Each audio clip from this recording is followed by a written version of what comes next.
Okay, welcome to Abstract Algebra, Math 355. This is section 1, lecture 7. So this is the problem session. So we're going to talk about some interesting problems, talk about some proofs perhaps. And so here's a couple of ones I thought might be worth exploring. So the first is the set of rotation matrices, which you hopefully have seen in linear algebra. It turns out that this is a group, and writing things in matrix form is one way to represent this group, but there are other ways as well. So this gives us an opportunity to talk about group homomorphisms, isomorphisms, and equivalences. Another possible problem is, we've just started doing rings. To just do some examples, here is a map squaring elements and looking at various things. Here's a map where we embed a complex number into 2x2 matrices. What kind of properties do you have for something like this? If you look at this, this might be very similar, in fact, to the rotation matrix we just saw a moment ago, which was cosine, minus sign, sine, cosine. The minus is in a different place because the mathematicians and the physicists often have slightly different conventions as to where do they want to put things. Are you rotating your coordinate axis or are you rotating your point?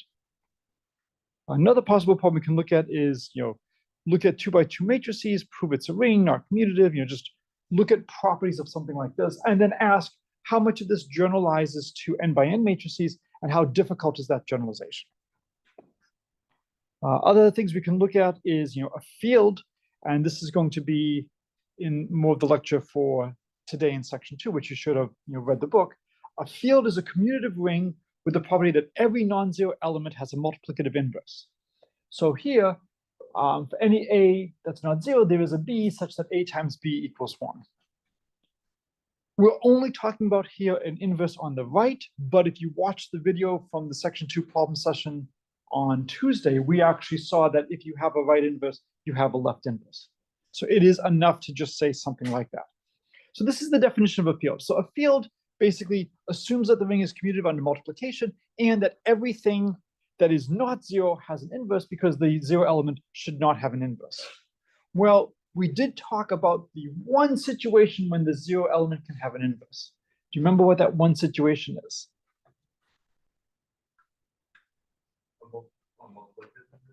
Yes, so 0 is the additive inverse. There's one situation where it can have a multiplicative inverse. When the ring is only 0. So then 0 functions both as the additive inverse, the multiplicative inverse, the additive identity, the multiplicative identity, the only element of the group. Everything is trivial. So in that situation, everything has an inverse. But other than that, you can't invert 0. And so what this is saying is, take away the element which can't be inverted, everything else then can be inverted. So definition 313 is that an element is called a zero divisor if there is some non-zero b such that a times b equals 0. Why do we assume that b has to be non-zero?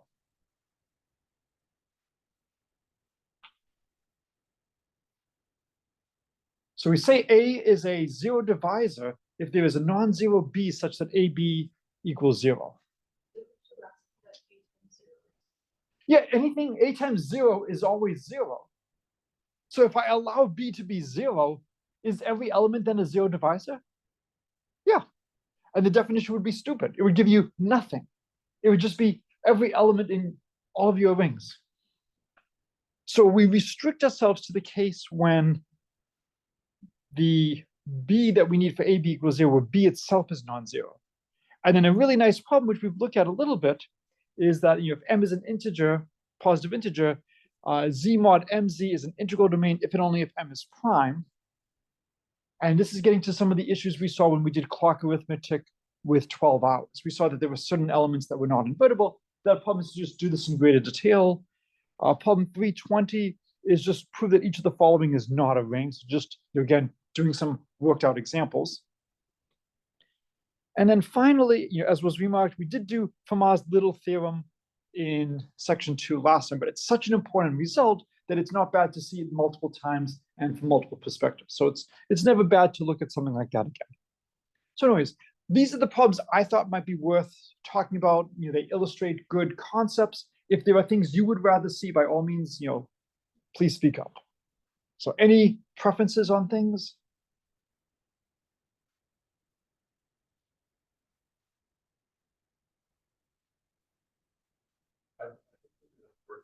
Okay, so let's start with rotation matrices. So this is a really nice one. So we need some basic facts about matrices. I hope everybody remembers how to multiply 2 by 2 matrices. This is one of the prereqs for the course. This is one of the reasons why we like to have linear algebra as a prereq, because it gives us the ability to have some more interesting examples. We also need some trig identities. So cosine squared theta plus sine squared theta equals 1. There's a lot of ways to prove this, but this is one of the key results. And this is coming from our right triangles. So if I take a circle of radius 1, and this is theta, and this is cosine theta, and this is sine theta, this is basically the Pythagorean theorem. X squared plus y squared equals z squared, a squared plus b squared equals c squared, however you want to phrase it. So we need the Pythagorean theorem, or the trig identity, cosine squared theta plus sine squared theta equals 1. So when you look at a 2 by 2 matrix, how many elements does a 2 by 2 matrix have? 4.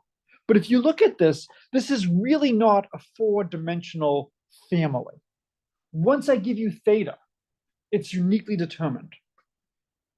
So I would actually use slightly different notation. I wouldn't call this R.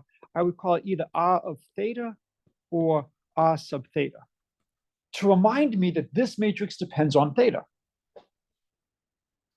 So this is supposed to be a rotation matrix. And so again, it's not that bad. This gives us a chance to explore what happens in linear algebra. So if I give you any vector xy, I can write it as x times 1, 0 plus y times 1, 0. And if I want to find out what does a matrix do to a vector, because matrix multiplication is linear. Oh, sorry, I flipped them. Thank you. Since matrix multiplication is linear, A of a sum is the sum of the A's. I can apply my matrix to each one. And so I would get R of theta times xy is just R of theta x 1, 0 plus R of theta y of 1, 0. But because of the way matrices work with scalar multiplication, a matrix followed by multiplying by a constant is the same as apply the matrix and then multiply by the constant. So I can pull the x and the y in front of the matrix, and I just get essentially the matrix to the linear combination is the linear combination of the matrix applied to each. It's just going to be x, and then I'll write my matrix cosine theta minus sine theta, cosine theta, acting on 1, 0 plus y, and then the same matrix again, cosine theta minus sine theta, cosine theta, applied to 0, 1. And these are some of the nicest matrix multiplications I can give you. When I apply the first one to 1, 0, I get cosine theta, sine theta. And what you're seeing here is, what does linear algebra do? When I have a matrix acting on 1, 0, it just gives me back the first column. When I have it act on 0, 1, it gives me the second column.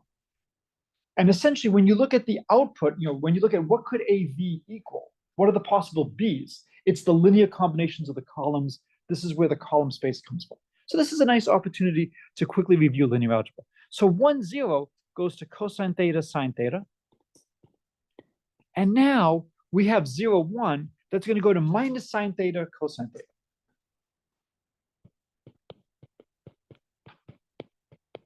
So let's look at what happens.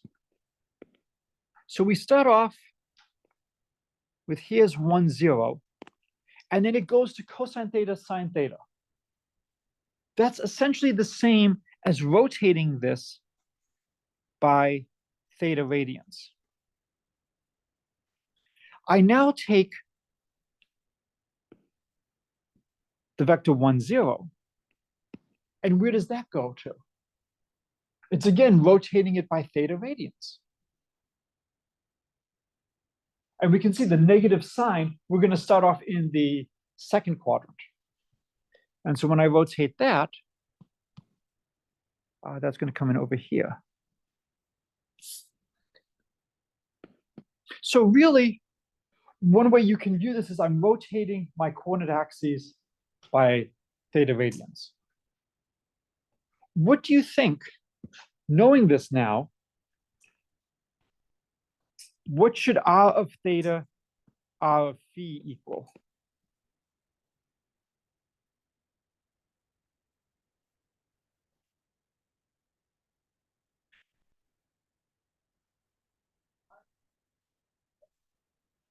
Is it r of phi plus theta or r of theta plus phi?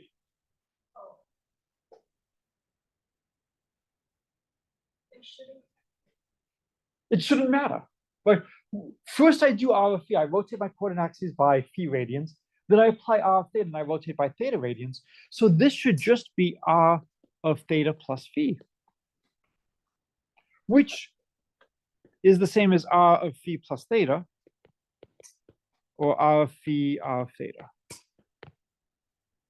And this is a nice way to prove that the matrix multiplication for this family has to be commutative. Because if you think about what's going on, if I rotate by phi and then by theta, that's the same as rotating by theta and then by phi. How else could you prove that it's commutative?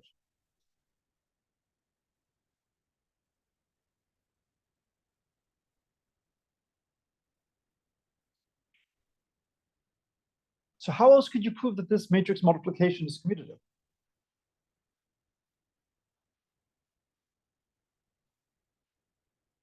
So I'm doing the high level proof by saying it's the same as rotating by theta plus phi. So that's the same as rotating by phi plus theta. So that's the high level. There's another way you could show that it's commutative. How else could you show that it's commutative? Yeah, just do out the multiplication. So if we do r theta, that's cosine theta minus sine theta, cosine theta, and then r phi would be cosine phi minus sine phi, cosine phi. We can multiply this out. And when we multiply this out, we're going to get cosine theta, cosine phi, minus sine theta, sine phi. The next one is going to be minus, and I'll put the whole thing in parentheses, cosine theta, I'll do sine phi plus sine theta, cosine phi. Down here, it's just going to be cosine, it'll be the sine of theta, cosine phi, plus cosine theta, sine of phi. And then the last one will be minus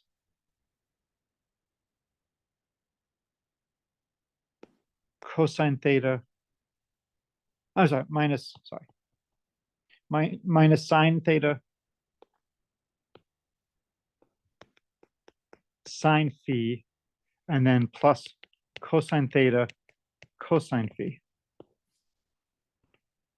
And we know this is equal to cosine theta plus phi minus sine theta plus phi, sine theta plus phi, cosine theta plus phi. So what can we deduce from this? What have we just proven?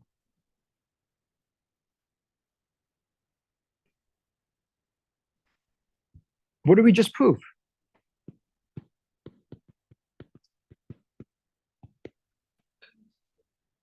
To prove commutativity, we would have to do the other multiplication, right? You need to do the other multiplication to prove commutativity. We just proved something else though right now.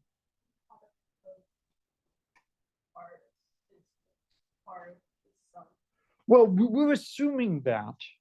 I mean, we basically argued that what the matrix R does is it rotates the axes by an angle. And so if I do one followed by the other, that's just the same as rotating by the sum of the angles. These matrices have to be the same, right? What does cosine of theta plus phi equal?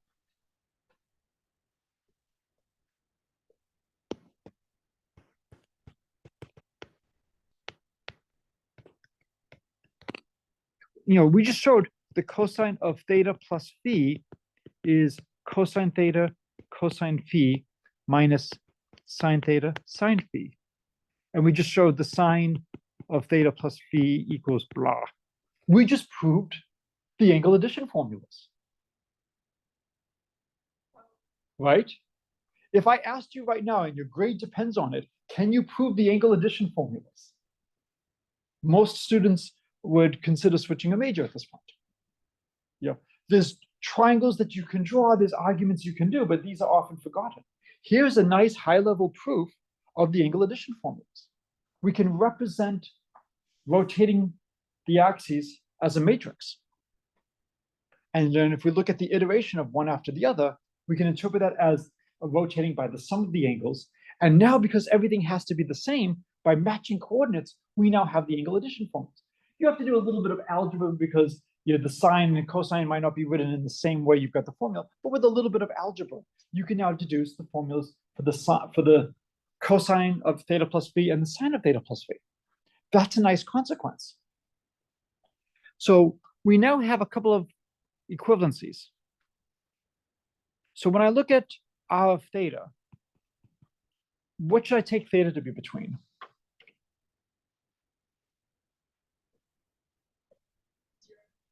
Yeah, I really just need to look at theta mod 2 pi.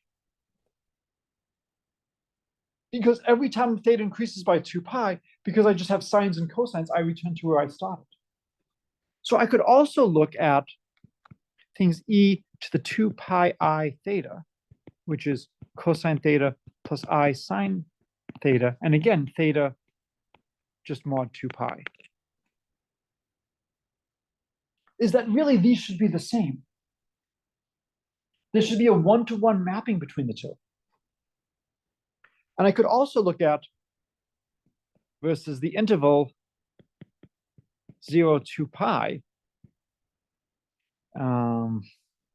I guess I'll do it with an open bracket here.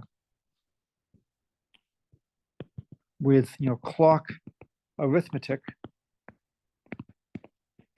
and 2 pi hours. That these are all the same. That I should be able to construct isomorphisms between all three of these objects. They're all the same thing. They're all parametrized by some number that goes from 0 to 2 pi. Well, if I have this parametrization, so let's say I want to map phi from 2 by 2 rotation matrices to the exponential of a number mod 2 pi. So if I give you the rotation matrix, can you figure out what theta I should use? What theta should I use?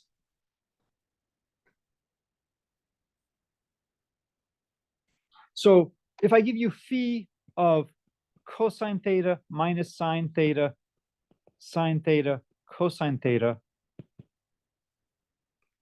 that should be e to the 2 pi I what? What angle should I use?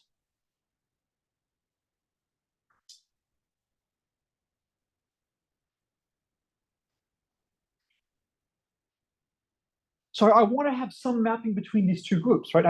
I'm trying to find a group homomorphism. Is it clear what I'm mapping the two different spaces? Or is it not clear? If it's not.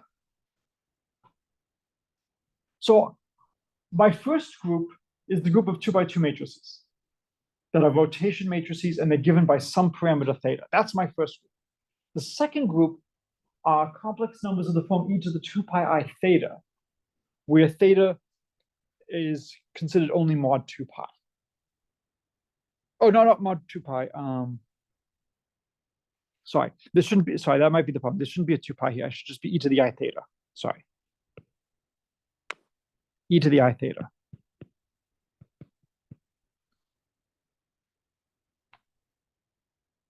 So e to the I theta, if I look at numbers of this form, it's a group.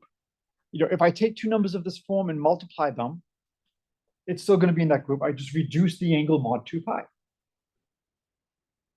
If I want the inverse, what would be the inverse of e to the I theta? What would be the multiplicative inverse? E to the negative I theta. So this is going to be a nice group. my first group is going to be my 2 by 2 rotation matrices. My second group is going to be complex numbers of the form e to the I theta, where theta is considered to be a number between 0 and 2 pi. So I do clock arithmetic. So I need a map. And so what should I send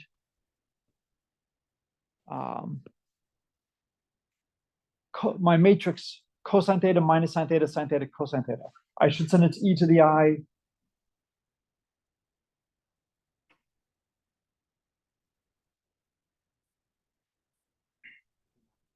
It's just theta, right? Yeah, sometimes the maps are not that hard to find. We would just send it to e to the I theta. And now we have to show that this is a group homomorphism. So, is phi of r theta phi equal to phi of r theta phi of r phi?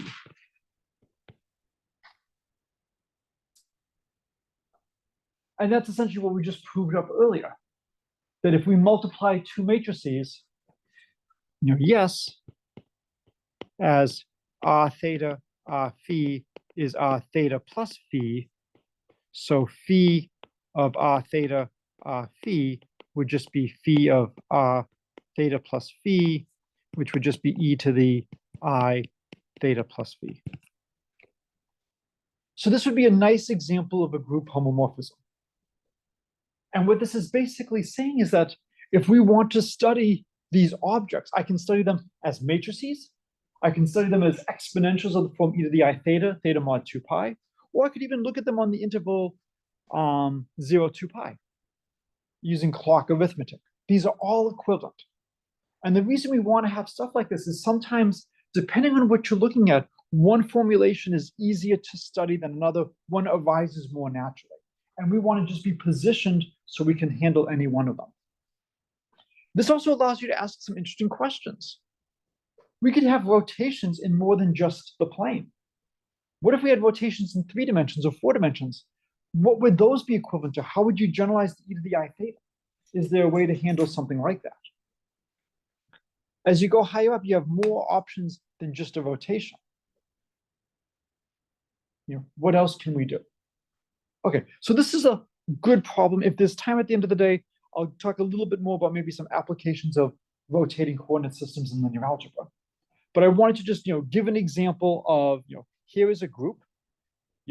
It's not that hard to show everything except for potentially closure. It's the product of two things of that form.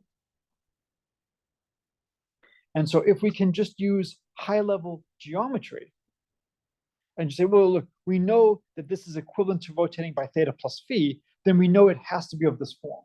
And we actually then get the group closure falls, and then from that we get the angle addition formulas. If we didn't know that, we could just do everything out and do out the algebra, and then invoke the angle addition formula to say, oh, it is closed. It is of the form cosine theta.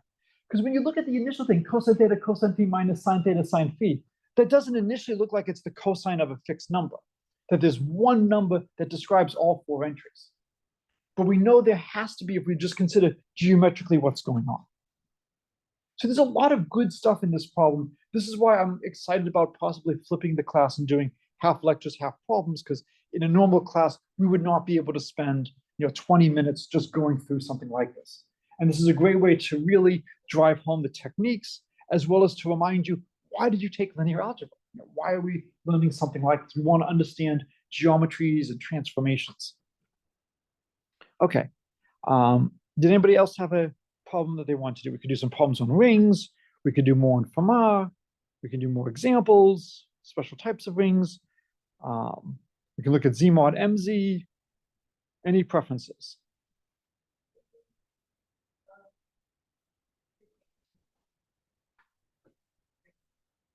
Okay, is that this one? Okay, so suppose that the map F from R to R is given by F of A is A squared. And we're told that that is a ring homomorphism. Okay, so the first thing is, what does it mean to be a ring homomorphism? So F of x plus y equals f of x plus f of y.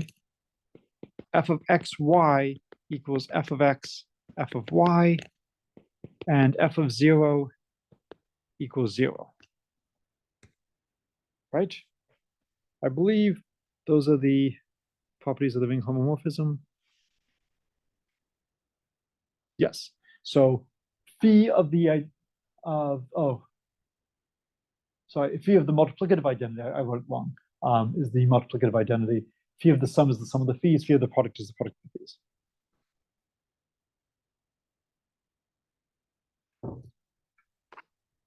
Sorry, I wrote the wrong identity. We proved that f of 0 is 0. But the way it was defined as f of 1 is 1.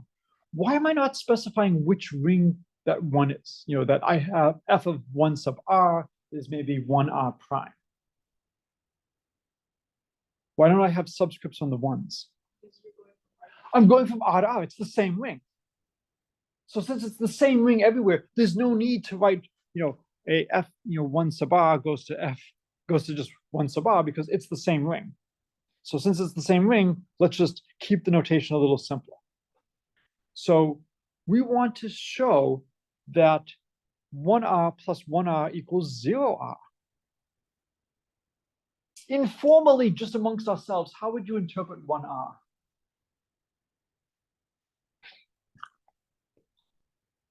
If you wanted to just talk informally to me, you would say 1r is... Yeah, but just 1. And so how would you interpret 1r plus 1r equals 0r? 2 equals 0, right?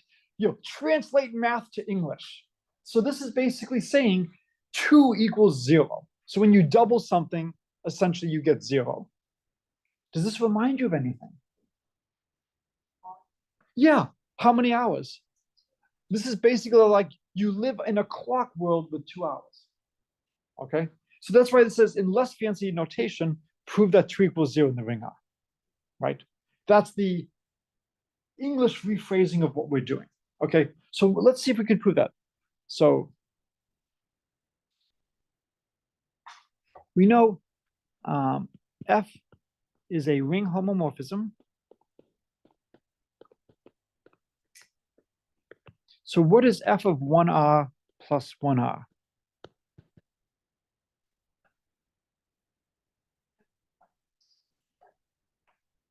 So it's F of 1R plus F of 1R. What do we know about F of 1R? It's 1R. So this is just 1R plus 1R.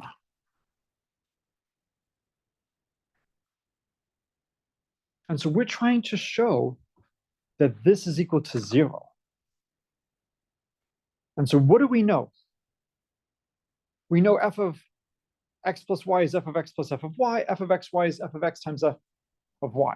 These are true for every ring. But the problem also tells us that this is a very special map. It's the squaring map. We better use that somewhere in our proof. Otherwise, we're proving a statement that no matter what ring you have, 2 equals 0. So somehow we need to use that. Okay, so we started off with what we're trying to look at. We're trying to look at 1r plus 1r. And we know for all a in r, f of a squared is just equal to is a ring homomorphism. Is our ring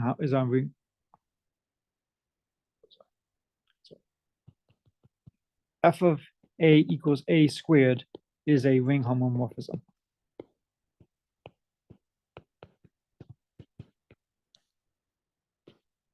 So actually we don't need the for all. So we are told that f of a equals a squared is a ring homomorphism. So we have this fact. We have f of, nope. We are told, we are given a commutative ring, and we're told that the map that squares things is a ring homomorphism. And then we want to use that to deduce that the only way this can be a ring homomorphism is if 2 equals 0. So we know f of x plus y is f of x plus f of y, and f of xy equals f of x, f of y, as it's a ring homomorphism. So all we have to do is figure out what should we take for x and y. Do we want to look at f of the sum? Do we want to look at f of the product? Or do we need to do both? So what should we take? Should x and y equal? Use sum or product. Well, sum or product is great. How many options are there? 2. Try one. If it doesn't work, what do? Try the other. So I'm not really too worried about should I try the sum or the product. I'll try one. If it doesn't work, I'll try the other. The harder part is, what do I want to take for x and y? Yeah, I mean, it's the only element we know exists. So let's try one. So let's take x equals y equals the identity. And do we want to try looking at the sum or the product? Let's look at the sum, because the sum is going to become more interesting, because we know, try sum, as we know, f of 1r is already 1r. So now f of 1r plus 1r is equal to 1r plus 1r squared. And also, it equals f of 1r plus f of 1r, as it's a ring homomorphism. What do we get when we square 1r plus 1r?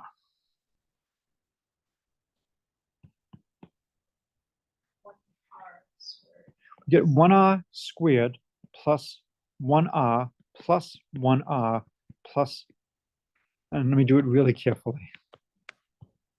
It's 1r times 1r plus 1r times 1r in the other order plus 1r squared. How did I get that? Yeah, distributive property FOIL expanded things out. And what do we know f of 1r is? That just 1r plus 1r. So now, if you look at this, we know, what does 1r squared equal? 1r. And we know 1r times 1r is 1r. So we get 1r plus 1r plus 1r plus 1r equals 1r plus 1r. Therefore, 1r plus 1r equals 0r. And how did I get the last statement? How did I get the last statement?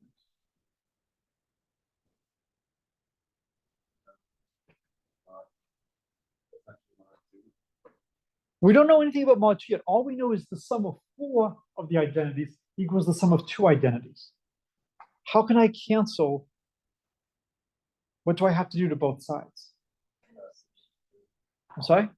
Yes, subtract 2. Yes, subtract 2. I first subtract 1r from both sides, and I subtract 1r again. So just subtract 1r twice. And we've now shown that 1r plus 1r equals 0, or more informally, that 2 equals 0.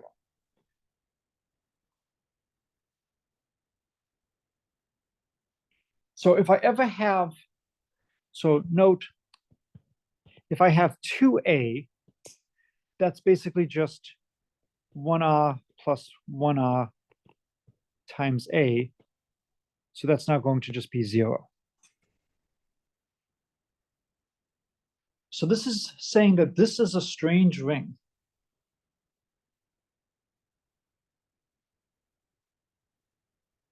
So my first question would be, do we expect every ring to have this property?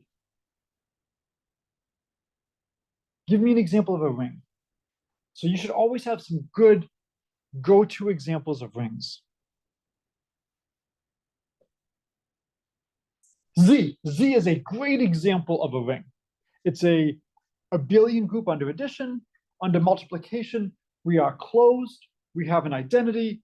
We have associativity. We don't have inverses. So consider R equals Z and F of A equals A squared. Is this a ring homomorphism? What do you think? Yes or no? Before doing any math, you should be able to tell me immediately, could this be a ring homomorphism?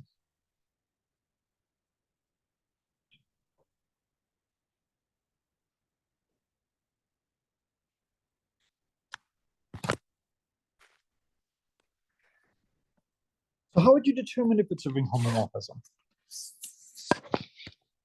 So the three rules, so you can check and see if the three rules hold. So this is doing brute force calculation, rolling up your sleeves and doing analysis. Another thing you could do is you could check and see if this was a ring homomorphism, what would the consequences of that be? And are those consequences believable? So can you tell me a consequence of having the square map being a ring homomorphism?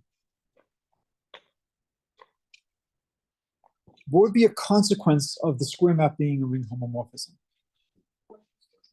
1 plus 1 is 0, or 2 is the 0 element. Is 2 the same as 0 in the integers?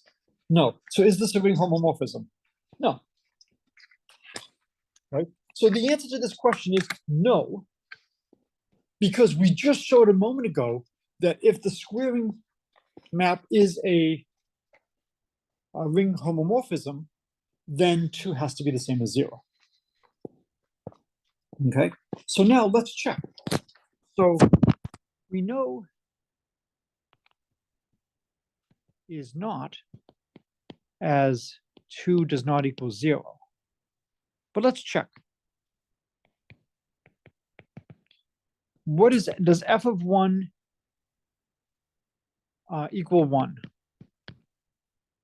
Yes. Let's check. Does f of xy equal f of x, f of y? Yes. So here, xy squared is x squared, y squared. And then the last is, let's check. Is f of x plus y equal to f of x plus f of y? Okay, so you're saying no, so give me an example, why not?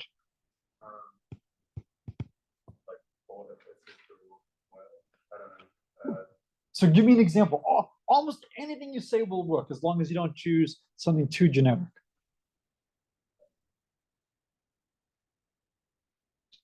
Like for x and y? Yeah, give me 3 and 7. So that's a little bit more work to do. Do you want to make x and y a little bit smaller? 3 and 1. Okay, do you want to make them a little smaller? 1 and 2. I would try something. Try things as small as possible. I wouldn't want to try 0. You could try 1 and 1. 1 times 1 squared. I'm sorry, 1 plus 1. So 1 plus 1 squared does not equal 1 plus 1. You could do 1 plus 2 squared does not equal 1 squared plus 2 squared. So if you just try a couple of small values, it's enough to prove that it doesn't satisfy f of a sum is the sum of the f's. There's nothing wrong with 3 and 7. You would then just have to show that 10 squared is not 3 squared plus 7 squared. And so as a rule of thumb, I like to choose the smallest possible examples first. Why did I not choose x or y to be 0?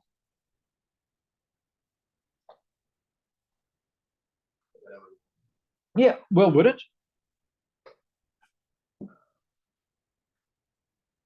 If one of them were 0, right? So if one of them is 0, 0 times 1 squared, does that equal 0 squared plus 1 squared? 0 plus 1. Oh, sorry, 0 plus 1, sorry. 0 plus 1 squared. Does that equal 0 squared plus 1 squared? Yes, it does. And that's why we don't want to choose 0, because 0 is too special. So if we try to do 0 as one of my tests, it would actually pass. And you might be a little bit afraid that maybe if I try 1, 1 is also very small and special. Maybe things could go wrong with 1. It's not bad. Let me jump up to 3 and 7. That should be far enough down that I should be safe. But I would just start methodically going through very small values and trying to get a counterexample as easily as possible. For this problem, it doesn't really matter. But as you go further, you might eventually reach the point where the analysis is just becoming painful. Okay, let's consider another. So let's consider R is equal to Z mod 2Z. And f of A is A squared. Is this a ring homomorphism? Does it have a chance of being a ring homomorphism?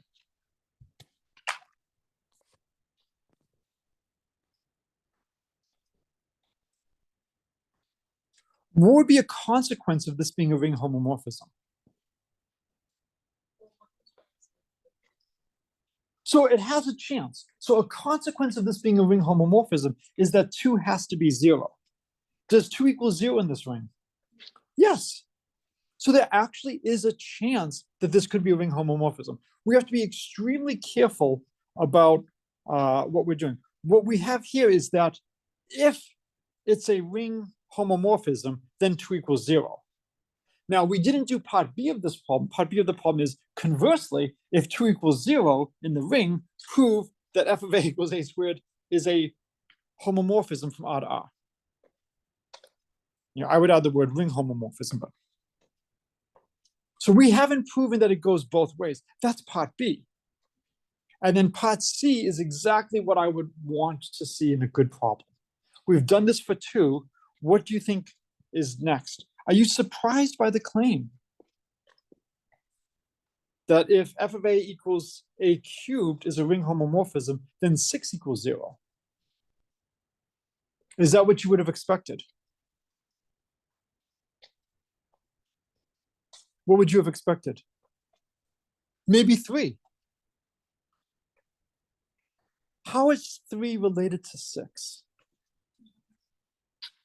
It is 2 times 3, but there's a better way of saying it than 2 times 3. Using multiplication, how else can you relate 6 and 3?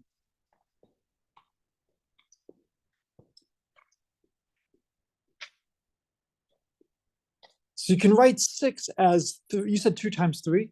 I'm going to do this 3 times 2. Is there anything you want to add after that? 6 is 3 times 2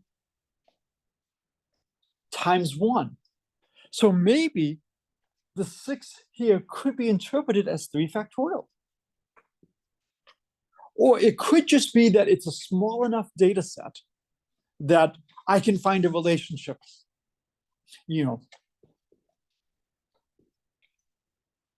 What would you want to do to get more information? Yeah, look at what happens if f of A equals A to the 4th is a ring homomorphism. And it would be interesting, what would you get in something like that? So for extra credit, try to figure out, prove part C, and then look at what happens if you have f of A equals A to the 4th is a ring homomorphism. What does that give you? And again, if you want to, we can absolutely keep working on more parts of this problem. I just want to make sure we hit everything that people want to see. Does it have to do with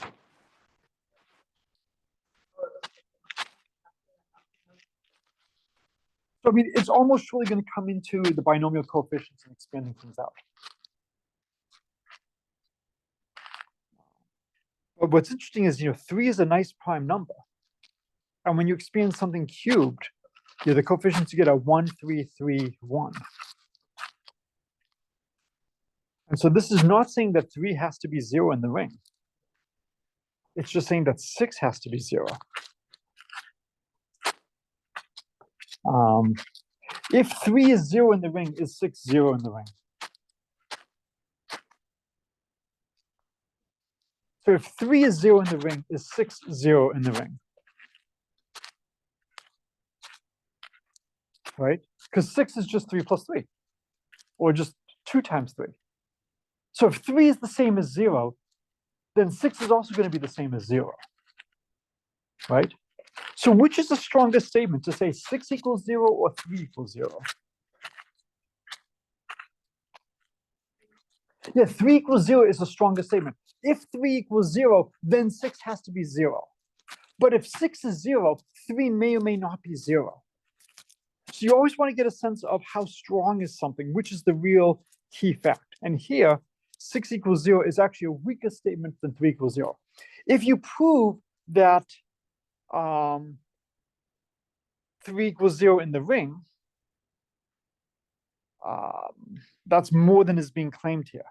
Now, if you go in the other direction, if you say when 3 equals 0, then f of a equals a cubed is a ring homomorphism, I would not be surprised, because you're now using a stronger condition than should be true. So just getting a sense of which direction should you go. So let's consider the map f of a squared in the group z mod 2z. How many elements does z mod 2z have? Yeah, so note z mod 2z equals 0 and 1 under clock arithmetic. So if we want to check and see if this is a ring homomorphism, there's not that much to check.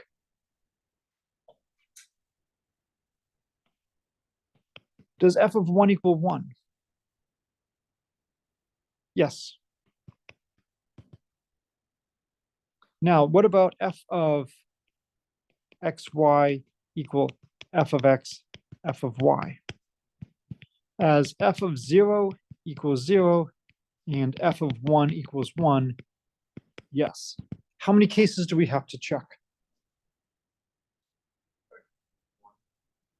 How many cases? Wait, For x and y, how many pairs of x and y do we have to check? Why 2? Well, we know things are going to be commutative here, because we're just looking at the set z mod 2z under a clock arithmetic.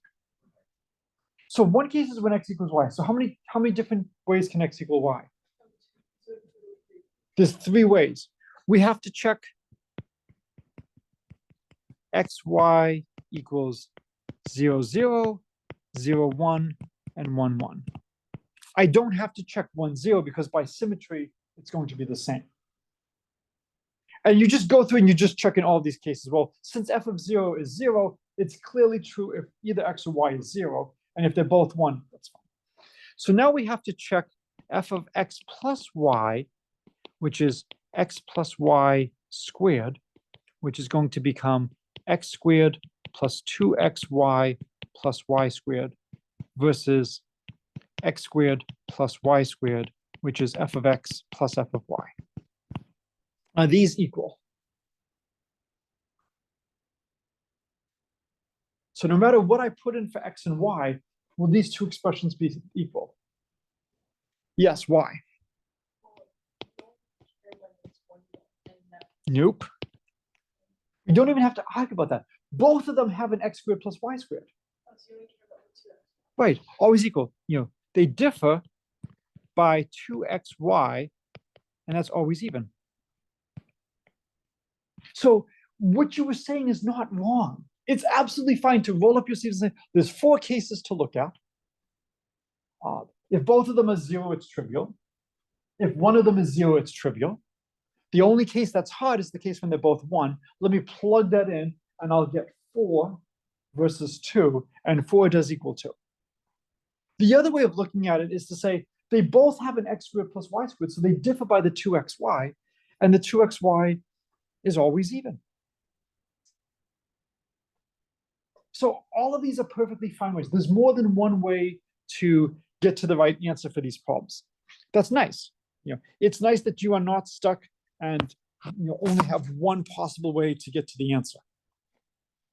What I really want you to get at from this is, how do we attack problems? The more problems you see, the easier it is. So I can't remember if I've given you this example before, the baby crying. Have we done that? All right, so baby is crying. Only once has a student given me a completely unacceptable answer. You have a baby that's crying, what do? Food, good. That's one possibility. Another possibility. I think you did the first day, burping. Burping, diaper. There's lots of things you can try. Shooting it, sadly, was suggested 1 year. That is not an acceptable, just because this is being recorded.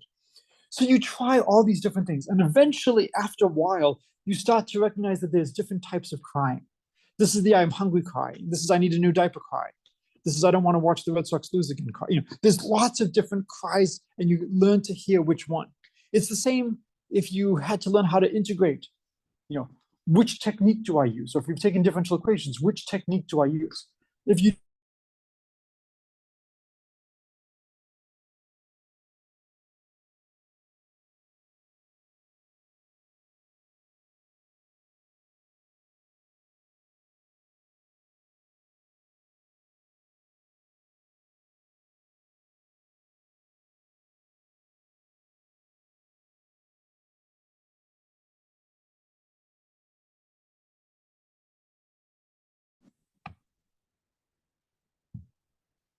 So let's pause this for a second. Resume the recording. Okay, so I think we've fixed the issue. And so the idea is, you eventually can start to recognize which method to use earlier rather than later. And that's one of the big things for stuff like this is, how should I go about this? Well, let me just go about it methodically. Let me attack. And so one thing is to go through all the possible cases. As things get harder and harder and harder, the question is, can I find a quick way to get to the interesting case that might really illuminate what's going on or might give me the contradiction? Another thing is, what are the consequences? So we saw that if the map was a ring homomorphism, then 2 has to be 0. Well, if I know I'm in a ring where 2 is not 0, I know this can't be a ring homomorphism. This is a high-level proof. This is similar to the proof we did in section 2 with Fermat's little theorem that 6 is a composite number because 5 to the 6 minus 1 is not equivalent to 1 mod 6. We don't know how to factor 6, but we know it can't be prime. Right. So this is a lot of good stuff. This was just part A of the problem. We can do part B if people are interested. We can do part C, or we can move on and do something else. It's your dime. Sure. So let's see. I think we already did the matrices. So then we have, for 2 by 2 matrices in a commutative ring, you prove that it's a ring, non-commutative, find non-zero elements such that A equals 0. So this basically means that it is not an integral domain. If AD minus BC has a multiplicative inverse, then there is a inverse. This should all look like stuff you've seen from linear algebra. What it's saying is that there's a nice structure, the structure of a ring lurking in what you were doing in linear algebra. And then more generally, there are other integers than 2. You can actually look at things that are n by n. We don't have as nice formulas for the inverse of a matrix, and the determinant becomes more involved, but you do have stuff like that. So that's problem 311. 318 is to look at divisors of 0 from our clock group. So this is a really good group to explore. Not to put any pressure on you, it's probably the one I would choose to look at. Yeah. I mean, the matrices is more straightforward, and that's not a bad thing for you to do, to just make sure you can do these calculations. This one isn't that bad either, but this is extremely important. So we want to study Z mod MZ. So let's study Z mod MZ. And what we want to do is we want to see it's an integral domain if and only if M is a prime. Is an integral domain if and only if M is prime. So the IFF means if and only if. It's nice shorthand. Okay, so one direction is easy. So let's assume M equals, A, B, with A and B greater than 0. Not greater than 0, greater than 1. Can you give me two elements that multiply to 0 without either one of them being 0? Sorry? So for example, maybe m equals 12 is 3 times 4. So it's not an integral ring if there exists an x and a y such that x times y equals 0, but x and y do not equal 0. Can you give me two elements that multiply to 0 if m equals a times b, where x and y are both non-zero?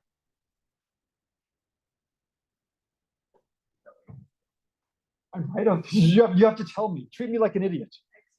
Yes, x is a and yes. So just take x equals a, y equals b, then xy equals 0, but x and y are not 0.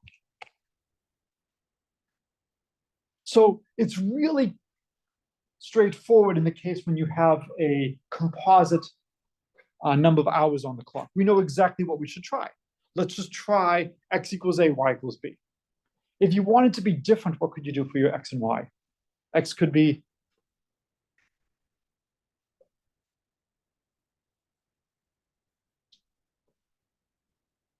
so instead of taking x equals a, y equals b, you could take x equals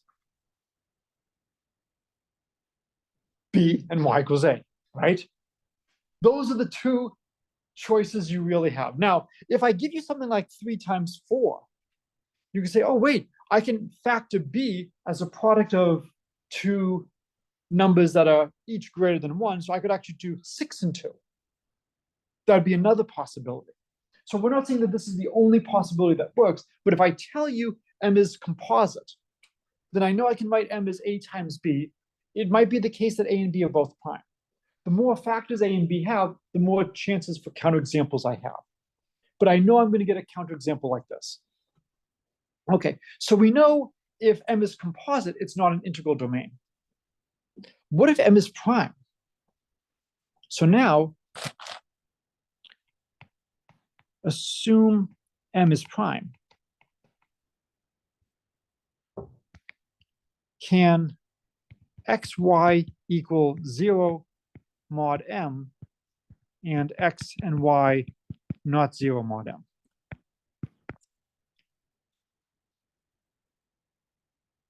Do you want to keep writing m, or do you want to start writing p for m?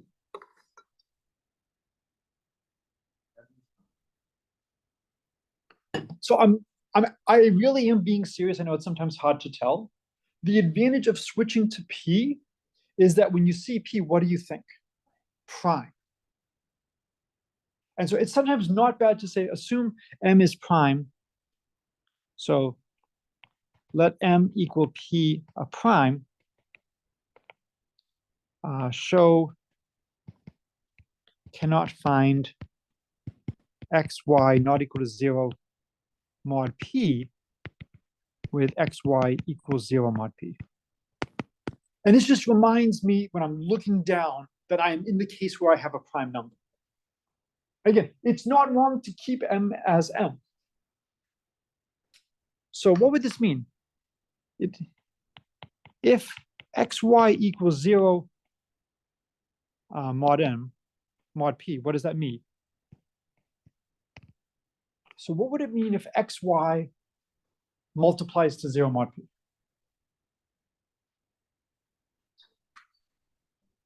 So that means there exists a q such that xy equals qp. And now we need to use a basic fact from arithmetic. So now we use if p divides, so if a prime divides a product, it divides at least one factor. So P divides XY implies P divides X or P divides Y. So contradiction here, as X and Y are not 0 mod P. So again, for this problem, it's just worth trying to understand what are the different consequences. And so what are we trying to do? Well, what would it mean for X times Y to be 0? It would mean that they have to be a multiple of P. And so have you seen a proof of this?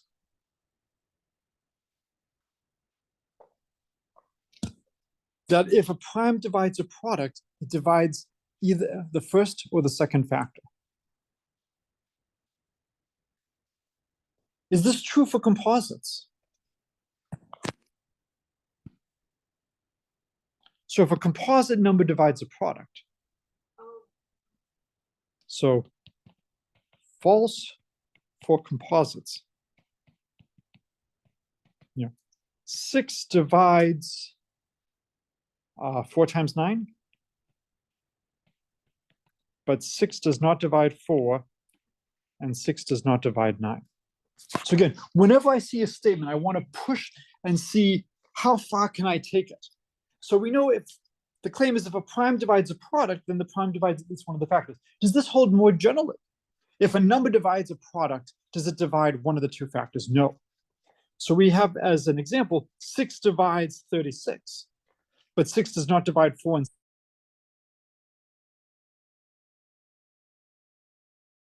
and 6 does not divide 9. And this is one of the things that makes primes so nice, that if you have a product that's a multiple of a prime, then either the first factor or the second factor or both are divisible by that prime. Yes?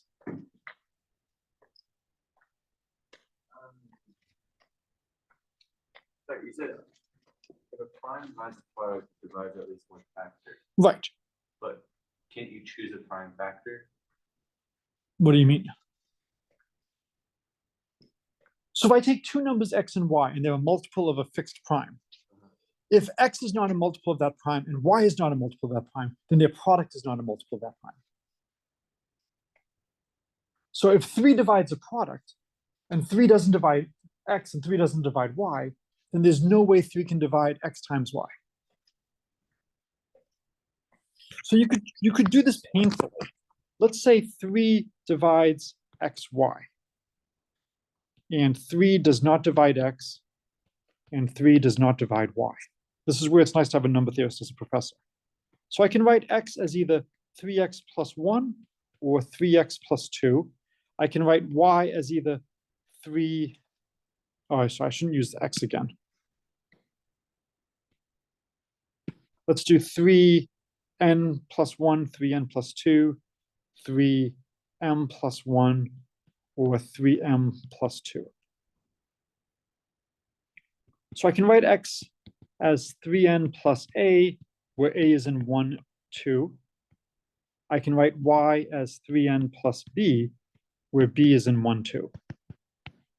And now if I look at X times Y, that's 3n plus a times 3n plus b.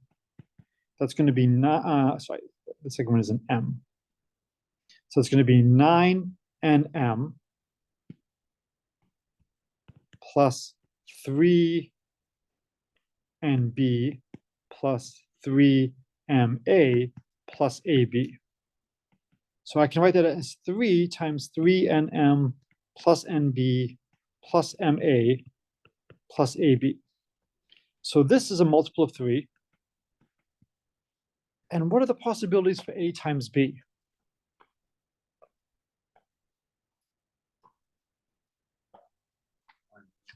There's a third possibility. Or 4. Not a multiple of 3. And I chose to do 3, not 2, because everybody does 2. So we just showed that if 3 divides a product, 3 has to divide either X or Y. Because if it doesn't divide X and it doesn't divide Y, it doesn't divide their product. This is not a proof in general. This was your professor kindly expanding everything out. And then what you would hope is true is that, oh, well, I just go through all these different possibilities. How do you do that rigorously? How do you do that formally? And so in the second section, somewhere towards the end, yes, is, we have a needed result that if a prime divides a product, then the prime divides the first or the second. And so years ago, Professor Silva from our department was writing a book, and he needed to use this. And he and I were just, talking about it because he was having me look over some of his stuff with a second set of eyes. And we were just amused by how easy it is to accidentally assume things when you're trying to prove. And so he and I wrote a short little note on basically if a prime divides a product, and just coming up with how can you rigorously prove this. This is related to unique factorization and why we love primes. Every integer can be written uniquely as a product of distinct primes in increasing order. And so we do have to use a little bit of machinery to finish the proof here. So this is a nice example of 3. If I gave you any fixed finite prime, I trust you. You can roll up your sleeves and you can do this calculation, and there's only finitely many things to check. If I gave you 17, you would have 16 times 16, 256 possibilities. It's not pleasant, but you could do it. But how do you do it in general? How do you show that no matter what you choose, this is never going to be a multiple? I can just do the 4 cases here and see none of them are multiples of 3. But how do you do that in general? All right, so this is a good place to stop. And this gives you a nice chance of seeing the other way of having the material presented, of doing now an entire class where we just go through problems in great detail. This means you're going to have to do a little bit more learning on your own, but we can also have parts of the class devoted to going over some of that theory. Okay, so I'm going to stop things here.